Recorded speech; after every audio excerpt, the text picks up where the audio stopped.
用微光照亮夜晚，用温暖温润心灵。亲爱的朋友们，欢迎来到微光夜读。老公的师妹成了他手下的护士。半夜，师妹向他讨教参赛创意，他直接将我准备了半年的作品发了过去。我因抄袭被退赛，老公却说他不容易，你能不能别这么小心眼？好，那我可要看看他俩多大度。本频道将为您讲述各种各样的人生故事，也许有些故事会让您热泪盈眶，有些则会让您感叹人生百态。记得点击订阅并开启小铃铛。今天是和老公的10周年纪念日，我打算好好庆祝一下。一起床就做了顿丰盛大餐，可张月却穿起了外套。怎么了？我问。小柯的妈妈住院了，没人照顾，现在正缺人手，我得过去。他弟弟或者朋友就不能帮忙吗？你去算什么？我紧皱眉头。这个陈小柯总是这样，你也知道他弟弟什么样，而且今天休息，人家朋友都有事，哪有这个精力？张月摇摇头。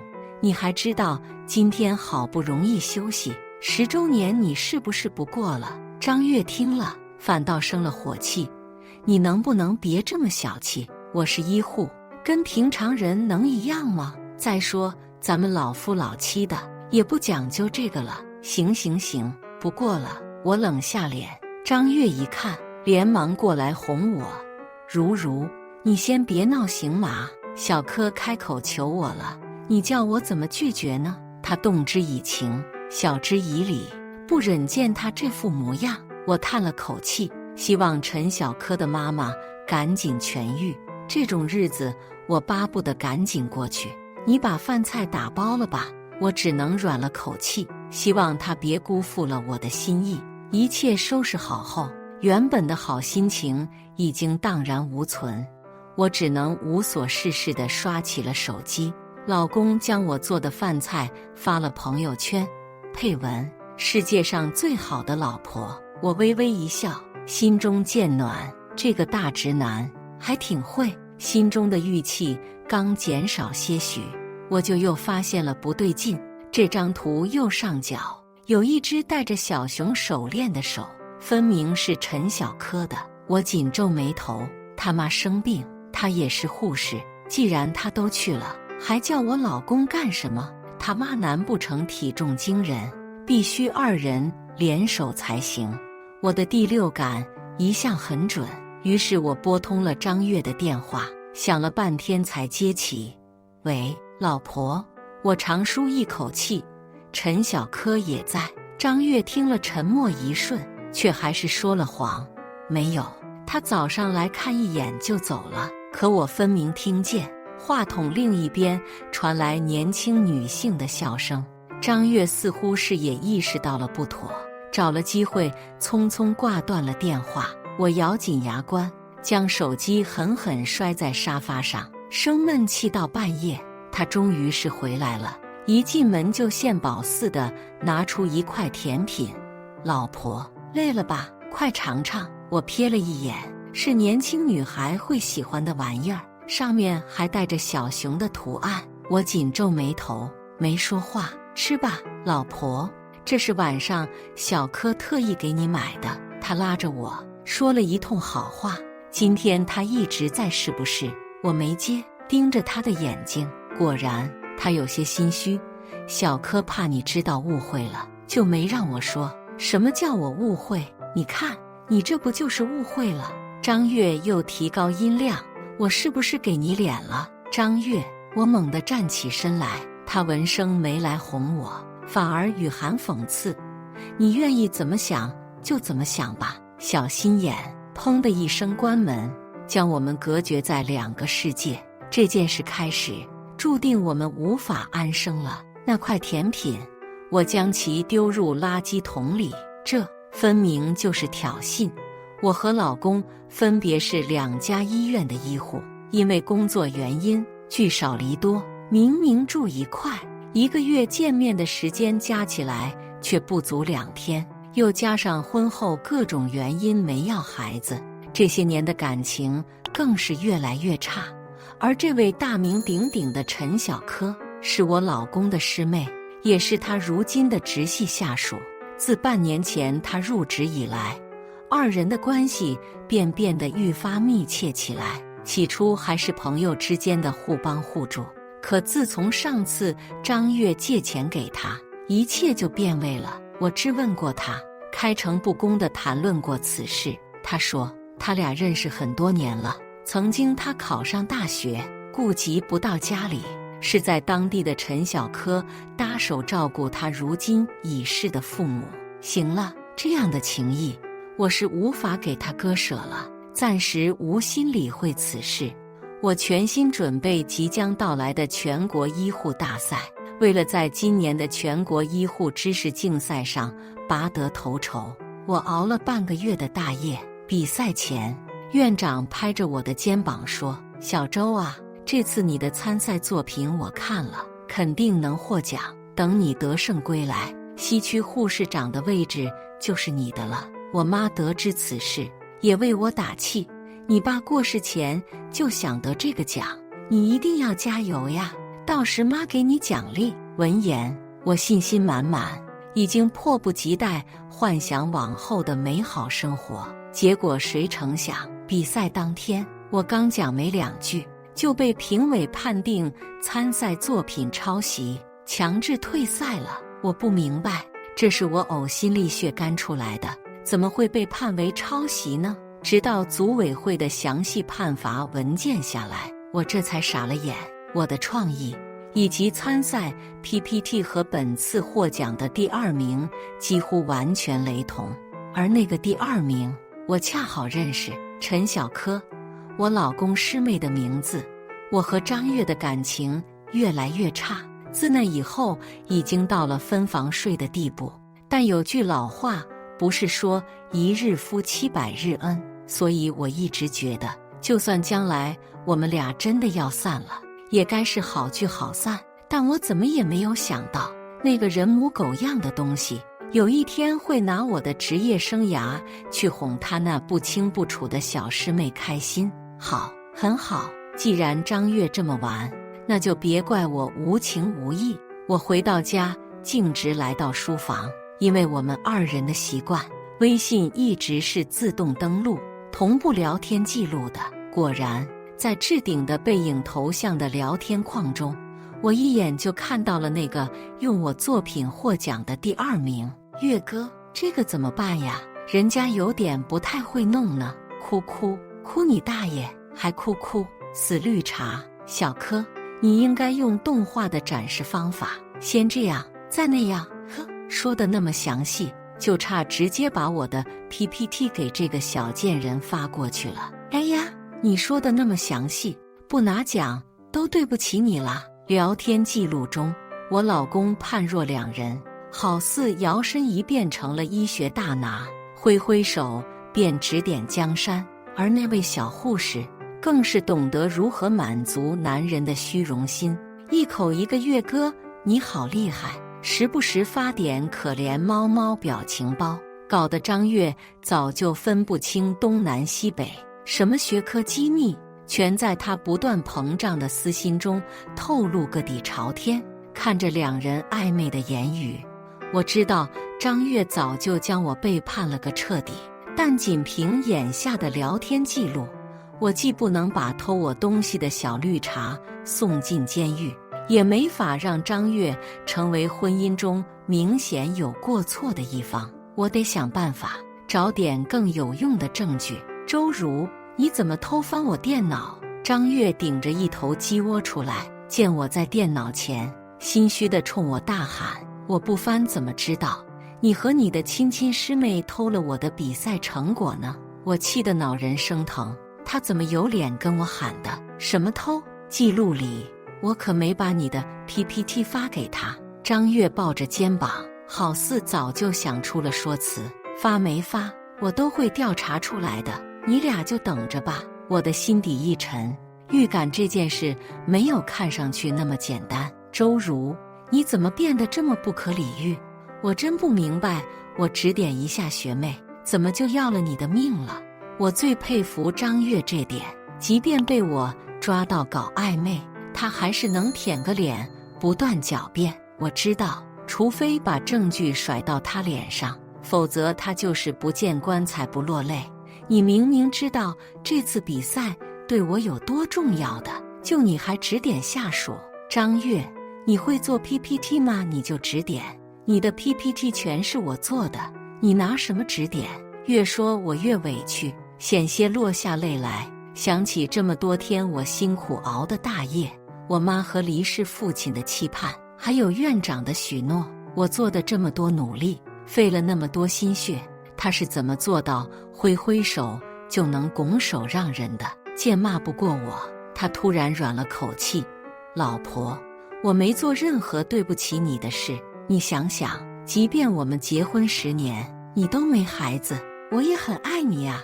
我耳朵嘴里都像被喂了翔一样恶心。那一刻，我这座婚姻的坟墓彻底坍塌了，我被埋葬了，但我要靠自己一点一点爬出来。这么多年，我好像头一回如此清晰地认识他。他每次争吵都是这样，站在高处逼迫你，端着受害者的语气，然后一点一点看你发疯。爱我是吧？那咱们法院不见不散。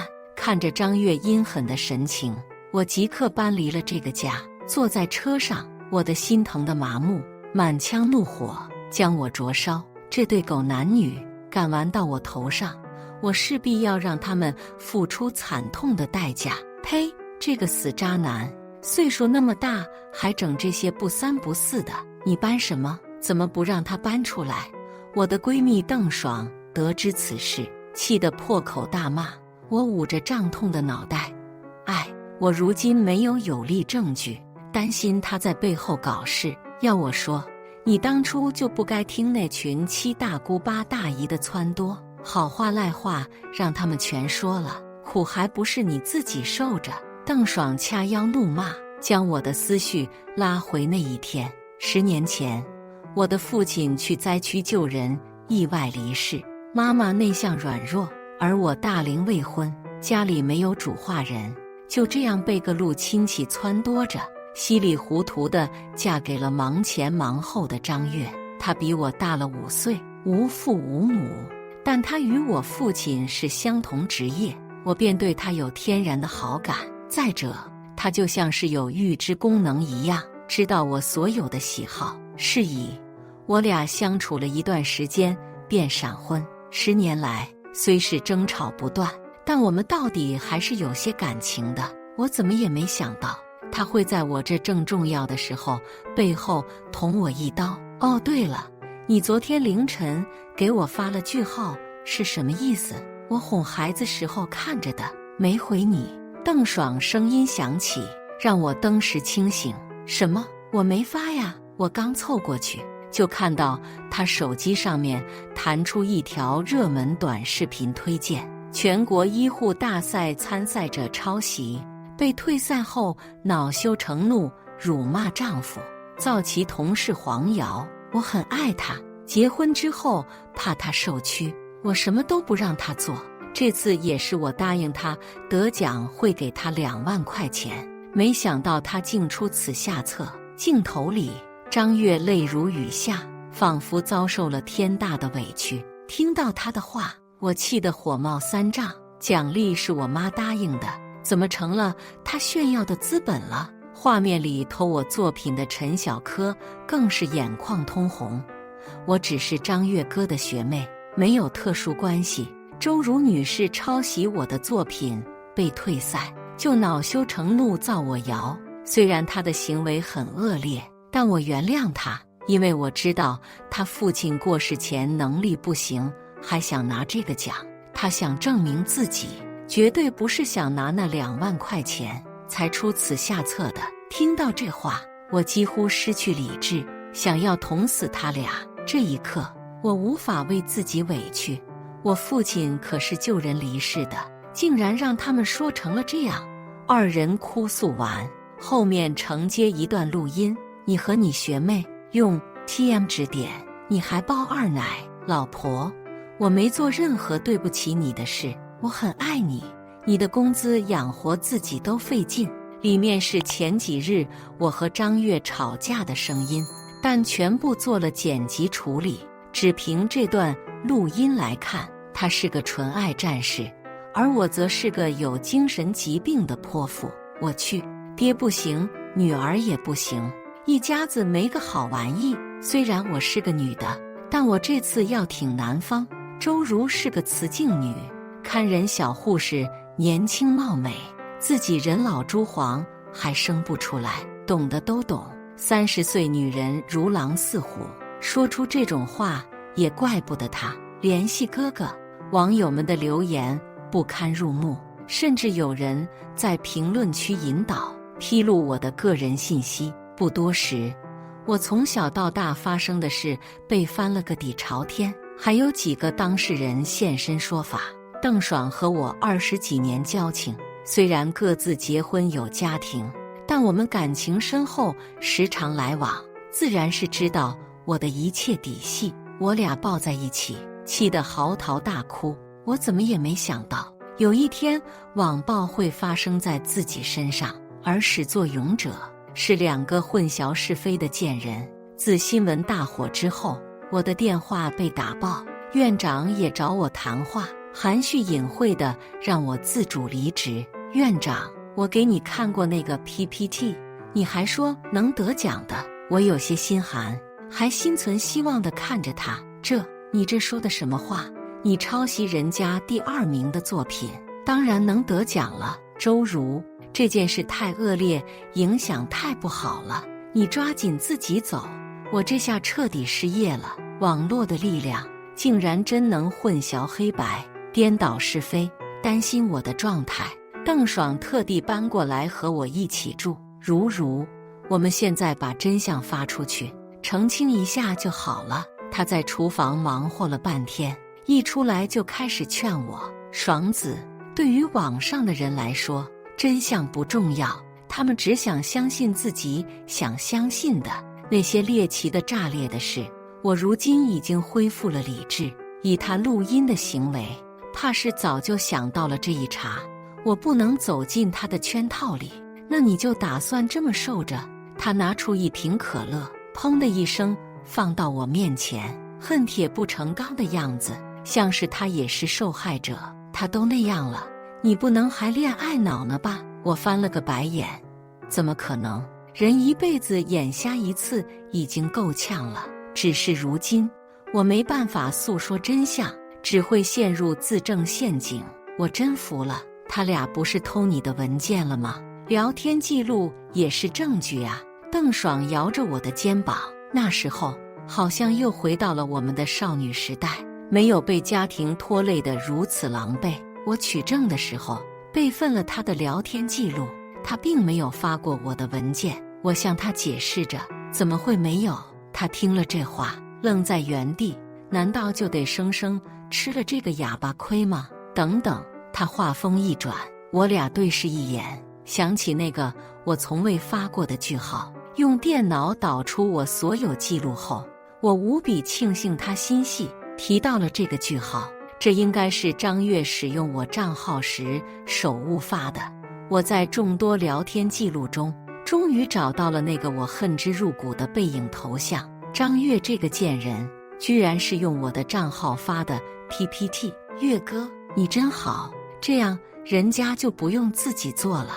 陈小柯对着我的头像卖萌的聊天记录，让我机遇作呕。宝宝拿个大奖，气死他，到时候房子和钱都是我们的。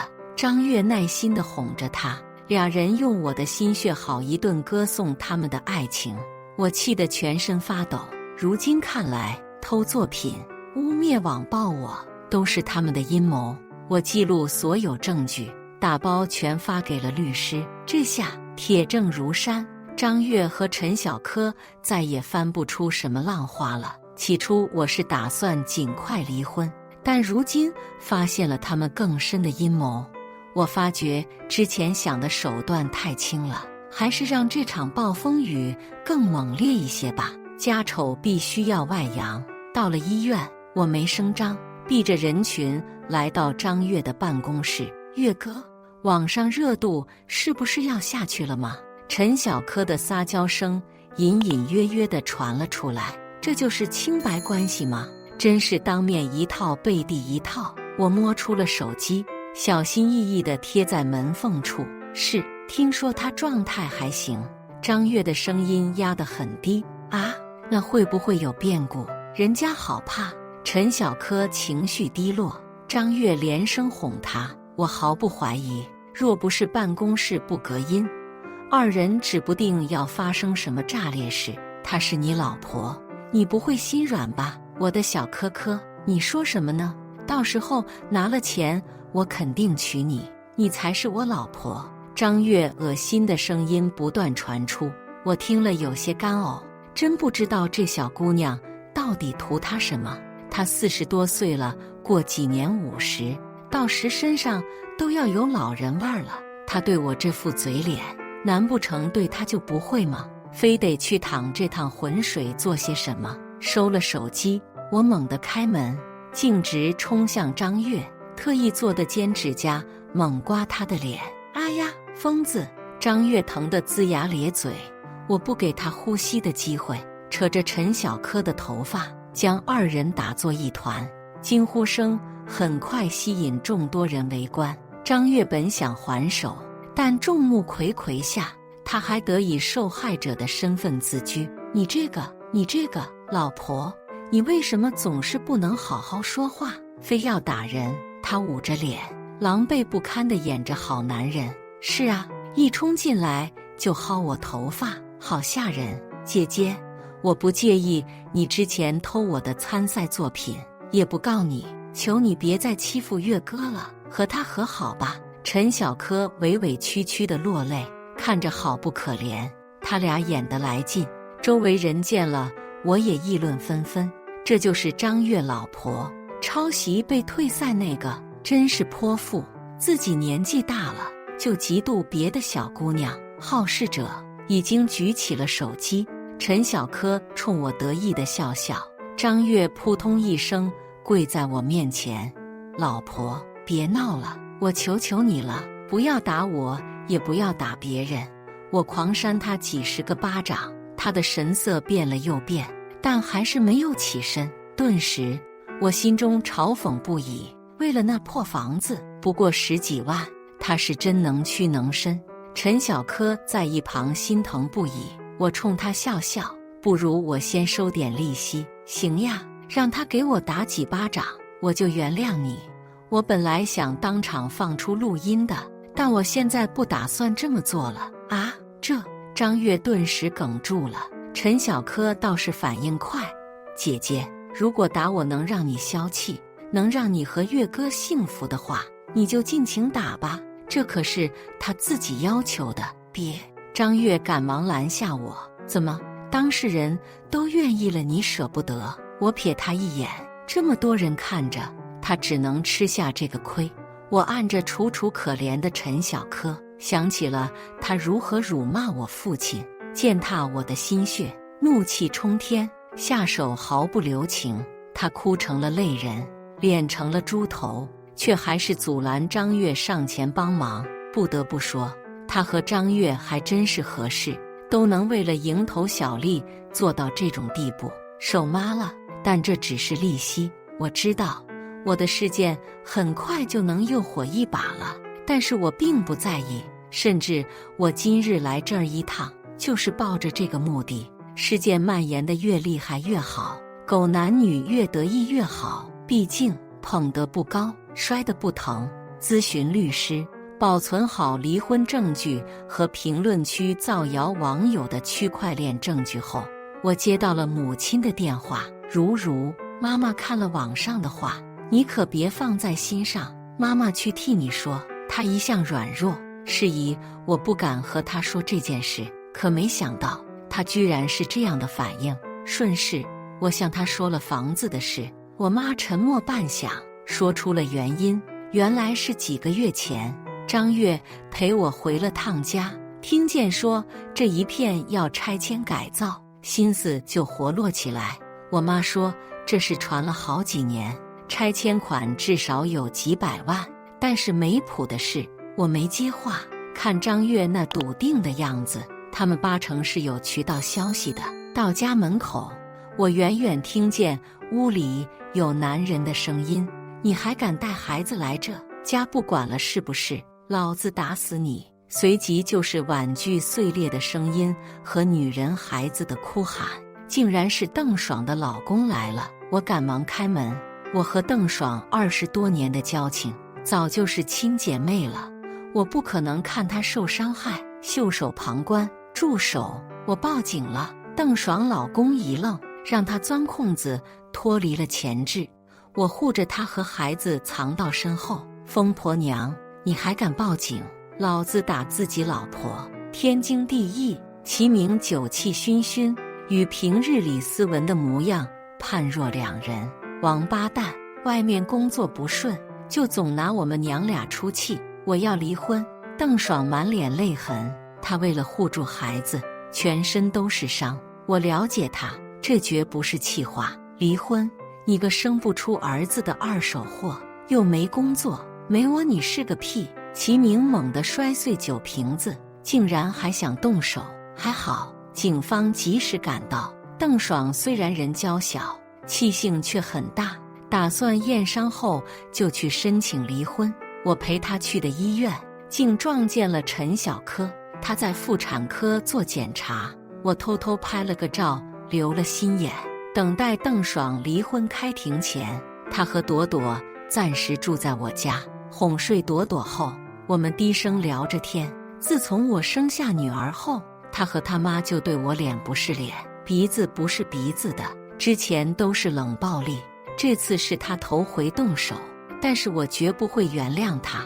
邓爽抚摸着孩子的额头，轻声说着：“我不会让我的女儿和这样的父亲一起长大。”我们相对无言。短时间内，我们的婚姻都遭受到了重创，但全然不是我们的错。婚姻中丈夫的角色是否只能给妻子带来灾难？词条热度仍高居不下。我想了想，连忙注册了一个账号，发布了个开庭前的预告消息。啊，这人是周如，真的假的？不会是出来蹭热度的吧？果然是不要脸皮。拜金女是出来捞钱了吧？澄清，坐等打脸。有反转，我倒立吃翔，不理会这帮无脑的键盘侠。我收拾了心情，等待开庭。因为证据充足，我大获全胜。录音能够证明张月婚内出轨，所以大部分财产都归到我名下。我不服，张月大闹法庭。录音里我们也没做什么多出格的事。是呀是呀，仅凭这段录音可不能证明什么。陈小科也跟着胡搅蛮缠，俩人不愧能看对眼，都是一丘之貉，脸皮比城墙还厚。我和周如结婚时候还给他5万块钱彩礼呢，10年怎么说也得归还我50万了。张月转了转眼睛，又补充道。闻言，陪审团面面相觑。头一回听说结了这么多年离婚还得成倍退彩礼的。除了录音，我方还有被告情妇产检的资料。我找的律师就是给力，我顺便提了一嘴，他便去查了，维持原判，一锤定下。有了记录证据，组委会也保留我的参赛资格。陈小科如今是偷鸡不成蚀把米，不但空手而归，还要面临牢狱之灾。其次，因为张月2人在网络上造谣，引导别人披露我的个人信息，这侵犯了我的个人隐私权。除了要公开道歉外，还要赔偿我精神损失费。这一仗打下来，张月垂头丧气，怕是打车回家的钱都没了。可惜的是，他俩的聊天记录想暗害我的事，无法判定他们法律上的罪行，只能在道德层面谴责。不过没关系，我可开通账号了，自然有办法制裁他们。我将2段录音都处理后发到账号上后，置顶了关于我父亲离世的真相。我靠，这是什么渣男贱女？从没骂过周如的点个赞，他父亲可是个大好人啊！张悦奇葩男视频爆火了一把。张悦要彩礼的视频上了某站鬼畜区，被网友二创剪辑，社会性死亡。我赚得盆满钵满，趁机成立了自媒体账号，帮助有同样境遇的女性。不过相对于我的春风得意，张悦二人就没有好下场了。他们丢了工作，好似过街老鼠一般，人人喊打。院长得知我赢了官司，还大言不惭地让我回来上班。我拒绝了，打算告别曾经的一切，重新开始。接下来就是邓爽的离婚案开庭了。齐明在法庭上不承认自己家暴的行为，又说自己喝多了酒。可惜我家有监控，本来我是为了防止张悦案件伤人，却不想在这派上了用场。他打妻子打孩子，因此也没有争取到抚养权。胜诉后，我们二人充满希望地走向门口，齐明他妈在后面大声嚷嚷：“贱人，你以为离了婚分了我儿子的钱能怎样？”齐明也帮腔附和：“一个满身妊娠纹、啥也不干的家庭主妇，你带你的赔钱货死在街上吧，那疯婆子能养你一辈子。”旁边已经有人录起了视频，邓爽气得眼眶通红：“我什么也没干，你这一大家子都是我照顾的，我生孩子你帮过一把手吗？你自私自利，还是个妈宝男，别人的付出你都看不见，你守你妈才过一辈子呢，二手货，离婚你就再卖不出去了。”老太婆声音变尖，高声咒骂。我心中一沉，女人到底在婚姻里获得了什么？没孩子就是欠了男方，十恶不赦；有孩子就满身妊娠纹，叫老公倒胃口。呵呵，不过都能获得个共同选项，伺候家庭等同于啥也没干。我拉住了邓爽，上下打量了一下这老太太：“你咋这么了解？你是货品呗，卖来卖去的。你不会以为女人非得嫁到你家鞠躬尽瘁一辈子才叫好吧？看看你挺大岁数了，儿子没教好，老公死得早，你享福了。就是有你这种人，才导致那么多受欺压的女性不敢离婚，抑郁自杀的。”老太婆被对得哑口无言，相信网友还有方法制裁这一家。回去路上，邓爽还是有点担忧。如齐明说的有一点也没错，这么多年我一心为了家庭，早已经与社会脱节了。我有点怕。怕什么？我掐了他的脸一下，经过这次，我都把脑子里的水抽干了，你也多抽抽吧。我们女性虽然比不得男性力气大，但是我们温柔、细心、勇敢，懂得互相帮助，绝不独善其身。我已经把后路都考虑好了，你尽力就成。好，他狠狠点了点头。好事多磨，拆迁的消息果然是真的。我妈和几个老姐妹都得到了不小的补助金，她们有些没有子女，所以把钱拿来给我，投入了我的事业。没错，我不但创建了自媒体账号，还要设立一个女性公司，而非设立基金会。我还是本着勤劳成就一切，而不是无私帮助他人。这个公司从最开始的工厂发展，吸纳了很多怕没有生活来源而不敢脱离家暴家庭的女性，她们奋力工作，得到可观的薪水。慢慢的，这样的群体被发掘出越来越多。我设立了分工厂，势必要让更多女性可以脱离痛苦家庭的魔爪。我这边正做大做强，就听闻好事的告诉我，趁张悦不注意，陈小柯把他的财产席卷一空。原来他费尽心思和他结婚，是因为他将自己包成了大款，而陈小柯家里有个视赌如命的弟弟，为了还清赌债，才和他一起设计我。张悦离婚分得钱财很少，本来哄着陈小柯自己有国外账户，结果没多久就被识破了。陈小柯一气之下把孩子留了。听到这个消息，我心中还有些唏嘘。果然老话说的没错，见人自有天收。只是没想到，转头就看见张月来我家堵我，胡子拉碴，眼下乌青，带了一把我当年最喜欢的白玫瑰。一见到我，他立马单膝下跪：“如如，我们和好吧。之前是我猪油蒙了心，听信陈小柯的谗言，你再给我一次机会吧。”我盯着他，心底泛起一阵阵恶心。张月，你脸不疼吗？张月以为卖惨有效，一副痴情模样。如如，为了见你，上刀山下火海都不疼。我摇摇头，我是说你二皮脸。他立马丢了话，企图抱住我的腿。老婆，求求你原谅我吧！我的恨天高狠狠踢向他的膝盖。你当我傻呢？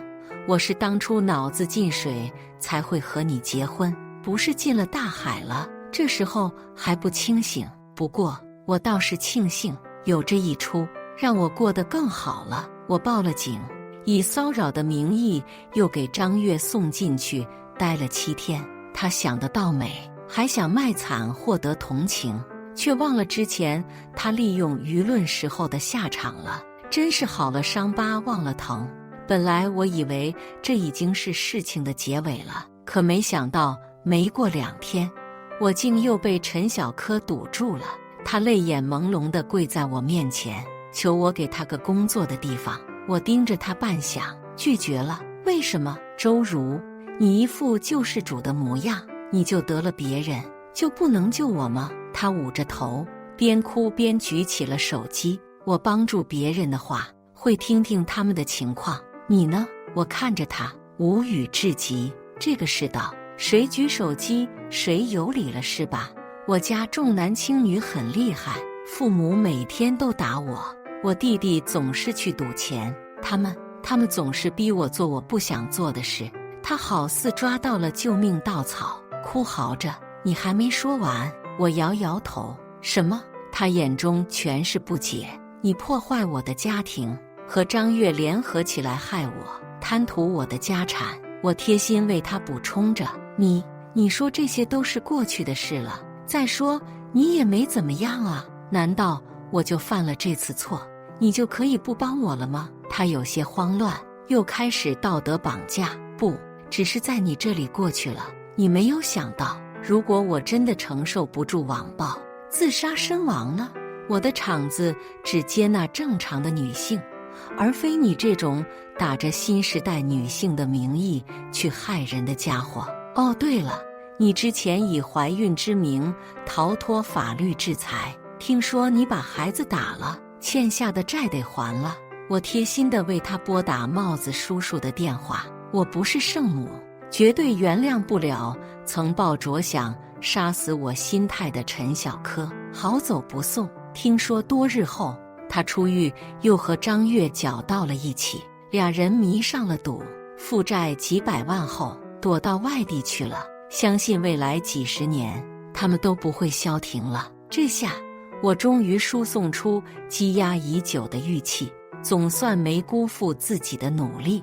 我抬头看向阳光，未来可期。感谢大家的观看，如果你喜欢这类故事，还请点击订阅微光夜读，并分享给更多的人，这会对我帮助很大。再次感谢大家的观看。